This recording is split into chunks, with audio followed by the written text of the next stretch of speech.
자, 오늘부터 우리 기본 편으로 들어갈 건데요. 그러니까 기초에서는 제시문 2개 비교하는 것부터 시작을 해서 논제가 무엇인지 우리가 살펴보는 정도였지만 그게 간단치는 않았어요. 시험 문제가. 그래서 어려웠지만 간단한 단순한 형태들을 우리가 문제를 풀어봤다면 이번 단계에서는 제시문이 하나가 더 추가된, 그리고 조금 더 논제의 본질에 충실하게 여러분들이 추론의 영역을 제가 조금 많이 더 설명을 좀 해드릴 거예요. 그래서 이 단계를 간단하게 설명을 해드리자면, 자, 우리 뭐 희미하네요.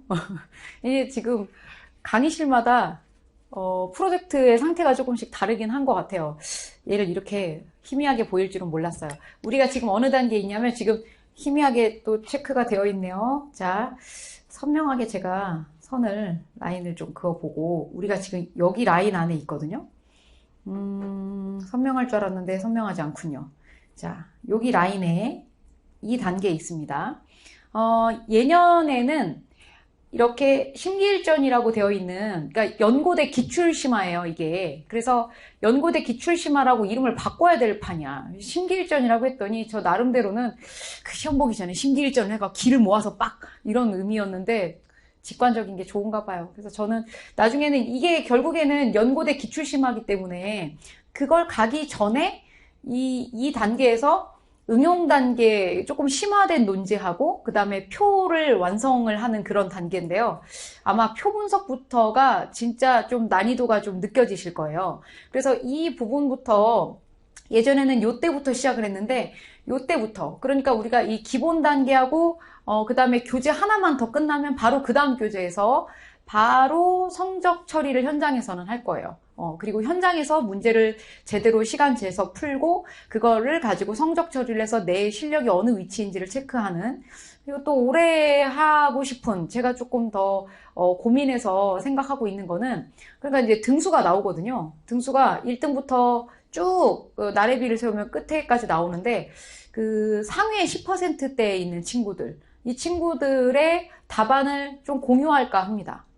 뭐 본인이 싫으시면은 일부러 시험을 못 보는 수밖에 없지만 그럴 필요는 없잖아요. 그래서 내가 뭐 예를 들어서 상위권의 점수면 어느 라인의 친구들이 조금 상위권에 해당되는지 그거 보시면 아마 여러분들이 별로 큰 차이가 없다라는 것도 아마 느끼실 거예요. 내가 한 거랑 별로 그닥 다를 바가 없는데 결정적으로는 개념어의 수준의 차이구나라는 걸 아시게 될 겁니다. 그래서 우리가 그걸 하기 전 단계의 이 교재 안에서는 3자 비교 논제를 푸는데 이 3자 비교 안에서 개념어가 어떻게 중요하게 역할을 하는지를 정리를 좀 해드릴 거예요.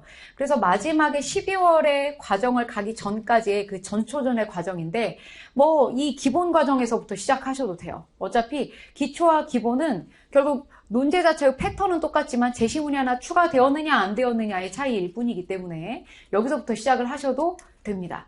자, 그래서 논제 요구 조건에 따라서 우리가 글쓰기에 대한 방법을 조금 익혀야 되는데 제가 항상 강조하는 건 저 요약이 단순 요약이 아니라 문장 패러프레이징이다. 그래서 중심 문장이 조금 더 길어질 수 있다라고 하는 거를 제가 강조하고 있고, 이거는 제가 따로 문장 패러프레이징 강의가 있어서 이걸로 우리가 기초와 기본 단계에서는 조금 좀 다져야 될 부분이어서 같이 하고 있습니다. 그래서 우리가 이제 이 기본 단계에서는 이 요약 문제뿐만 아니라 비교 설명 평가 중에서도 설명과 평가는 다 같긴 하는데 여러분들이 이 비교 논제, 얘를 심화 확장하는 것이 기본 단계라고 보시면 될 것 같아요. 그러니까 말이 기본이지 실제로는 연세대학교의 시그니처 문제를 해결하는 단계, 반드시 필수적인 단계라고 보시면 되실 것 같아요. 세 가지를 비교할 때 답안을 서술하는 방식을 총 3가지로 말씀을 드릴 건데, 그래서 이 3가지를 여러분들이 완벽하게 마스터를 하셔서 3가지 방식을 다 적용할 수 있는 논제도 있고 그렇지 않은 논제도 있어요. 이 제시문은 이런 방식이 찰떡이다 라고 하는 것들이 있기 때문에 여러분들이 그런 감각을 익히는 게 가장 중요합니다. 여기서는 그런 거를 공부를 할 거예요. 그래서 우리의 그 학습의 목표는 변별력이 높은 답안, 이거를 완성을 할 건데, 그러면 답안의 변별력은 무엇으로 높일 것이냐. 자, 요거는 비교 기준점. 제가 수업 시간에는 상위 개념어라고 설명을 해드릴 거예요.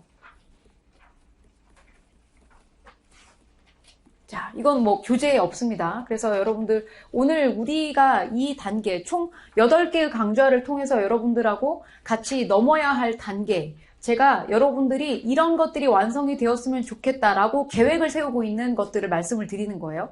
그래서 우리는 상위 개념어가 제시문을 통해서 어떤 단어가 가장 적합할지를 뽑아내는 그 훈련을 계속 할 거예요. 그래서 제가 어떤 단어를 제시를 해드릴 거예요. 그런데 여러분들이 수업을 들으시면서 이건 안 되냐?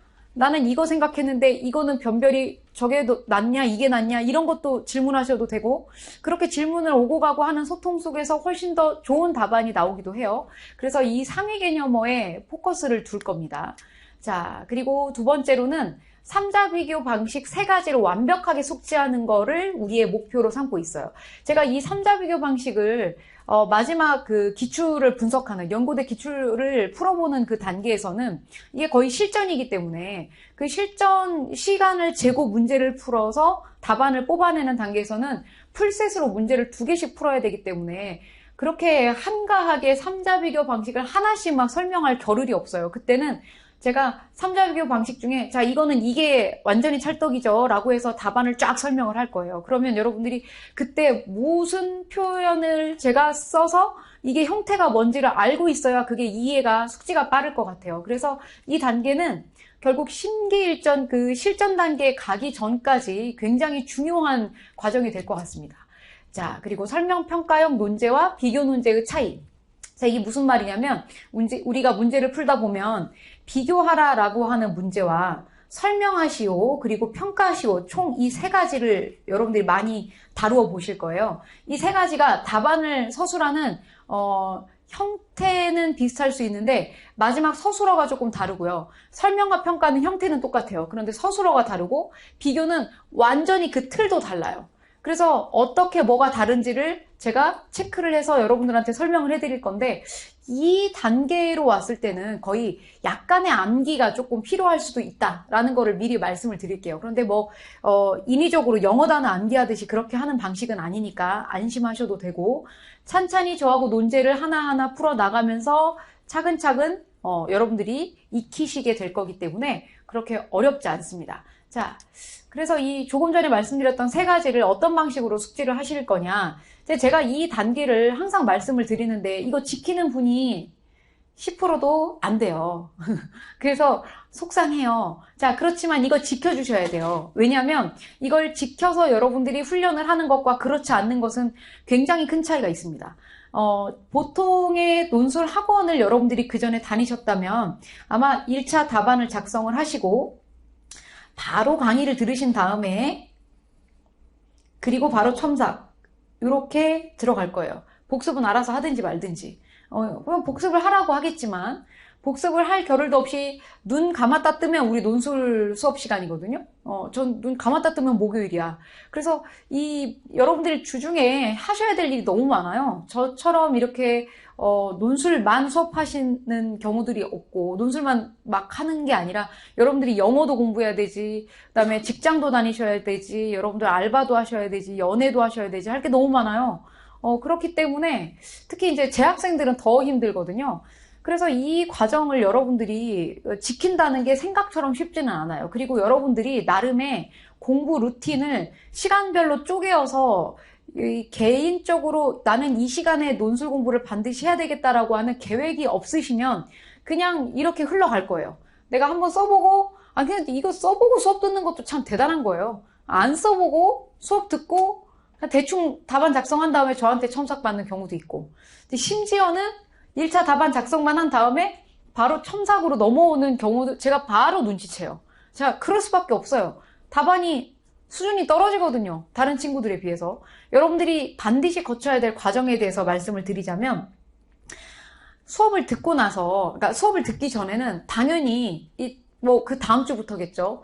당연히 그 다음 주에는 뭐를 읽어오세요, 써오세요를 제가 할 거예요. 그러면 저 1차 답안을 작성을 해오시는데 뒤에 해설지가 있는데 그 해설지를 보지 마시고 논제만 보고 여러분들이 낑낑대고 문제를 한번 풀어 오셔야 돼요. 아주 수준이 떨어지거나 조악하다고 느껴지시더라도 그래도 그냥 그 상태로 여러분들이 최대한 써보고 또 써보고 해보시는 거죠. 그러면 1차 답안 작성이 마음에 들든 들지 않든 수업을 듣기 전에 먼저 저 상태를 마무리를 하고, 그리고 과제를 해결한, 일단 예습을 한 셈이잖아요. 그래서 예습을 한 다음에 해설 강의를 듣는 거죠. 이거를 하고 안 하고의 차이는 굉장히 클 거예요. 그래서 여러분들이 해설 강의를 들으면 내 1차 답안 작성에서 뭐가 문제였는지 파악이 돼요.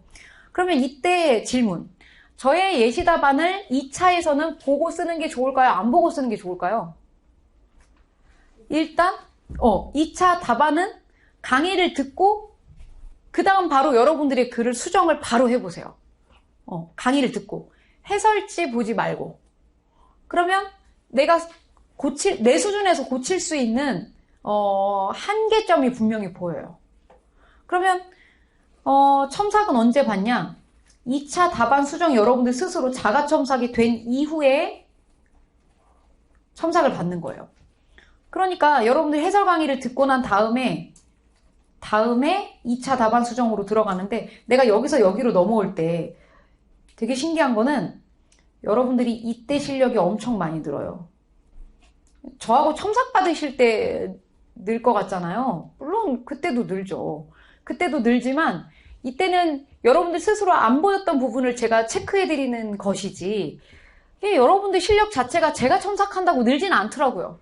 왜냐면 그토록 많은 첨삭을 했는데 첨삭하는 대로 실력이 늘면 얼마나 좋겠어요. 저도 너무 좋을 것 같아요. 근데 사실 제가 입장 바꿔서 생각해보면 왜 안 느는지 알 것 같아요. 제가 첨삭할 때 사실 옆에서 구경하거든요. 네가 얼마나 잘 고치나 보자.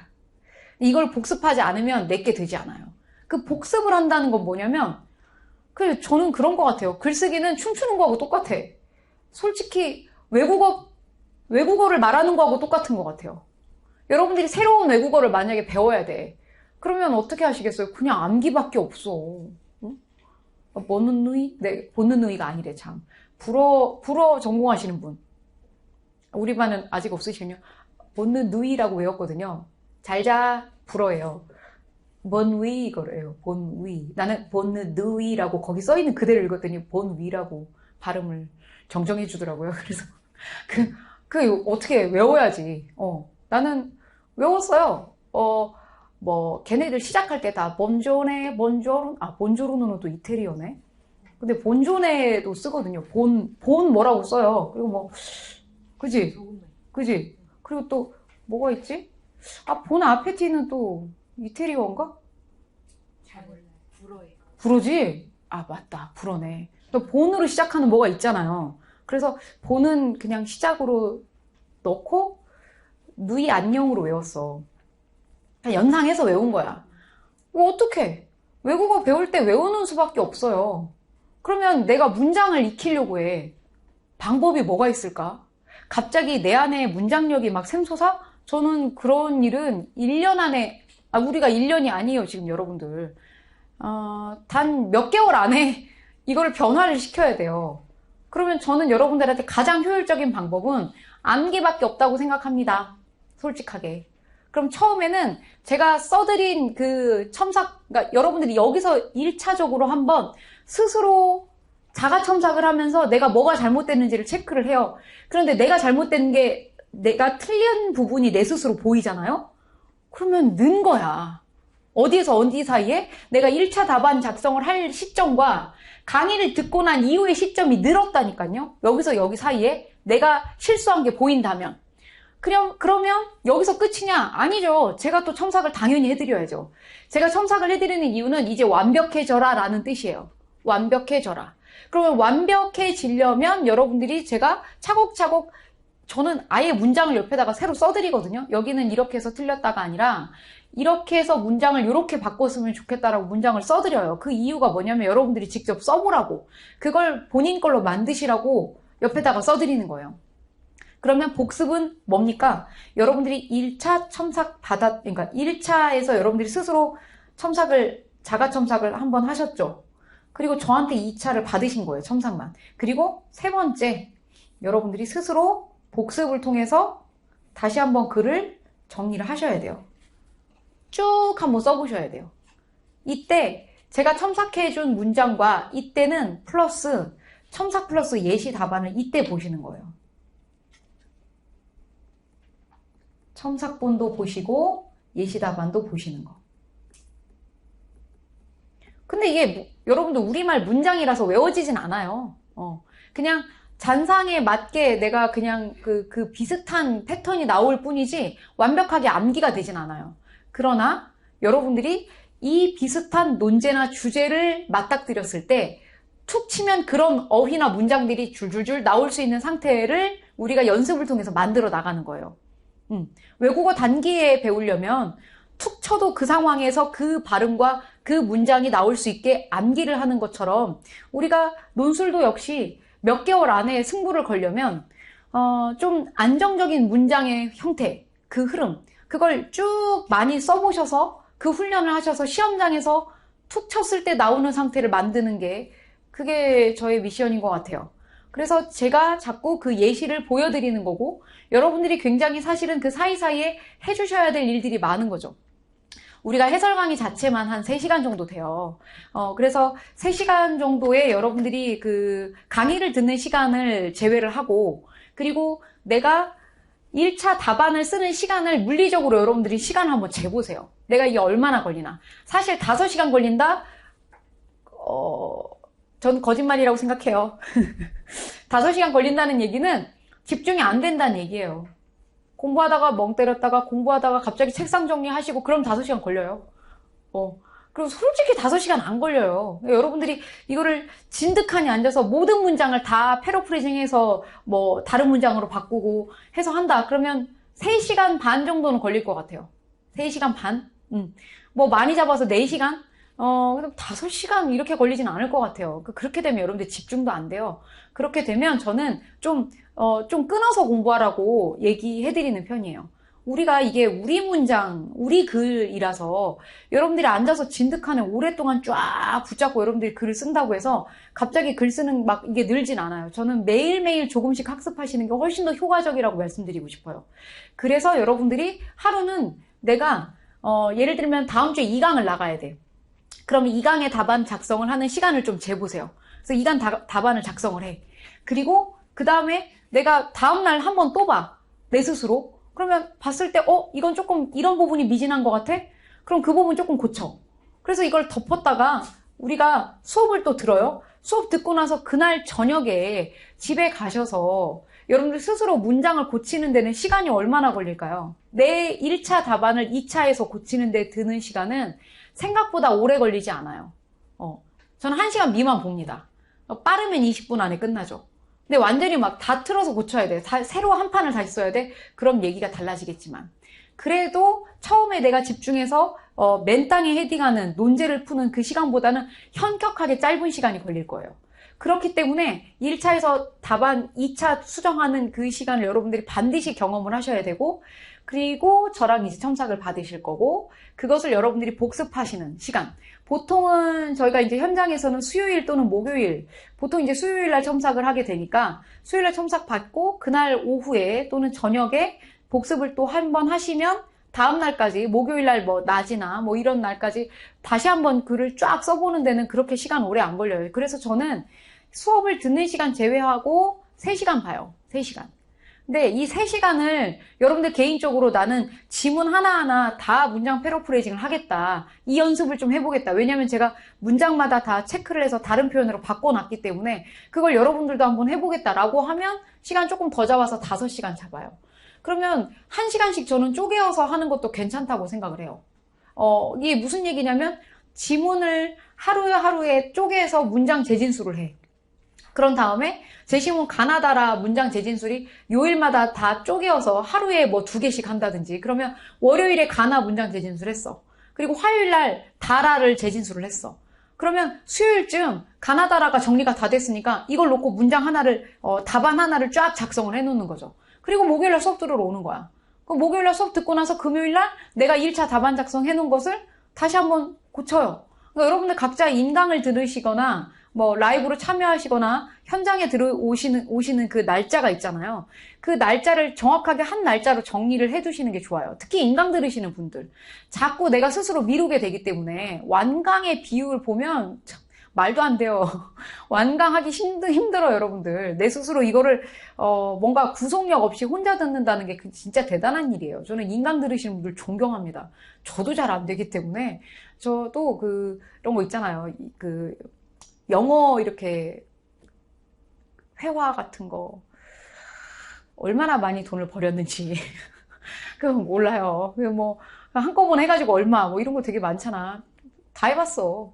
이것저것 저도 다 사봤는데 그게 진짜 안 되더라고요. 그러니까 아예 그냥 현장 학원에 가는 게 저는 좀 제 성격상 좀 일들이 많으면 스스로 미뤄지는 일들이 많아가지고 그냥 학원에 오는 날짜는 딱 그 시간에, 그리고 만약에 현장 학원에 오시는, 그러니까 인강을 들으시는 분들도 딱 현장에 오는 친구들처럼 딱 날짜를 정해서 들으셨으면 좋겠고, 그리고 지금 밴드를 통해서 라이브 실시간으로 들으시는 분들은 그냥 실시간으로 보는 게 제일 좋아요. 그게 가장 좋은 것 같아요. 그래서 정확한 공부 루틴을 만드셔라 라고 하는 게 제가 오늘 결정적으로 가장 중요하다라고 하는 요소입니다. 말씀드리고 싶은. 자, 그러면 본 수업 시간에 만나 뵙도록 하겠습니다.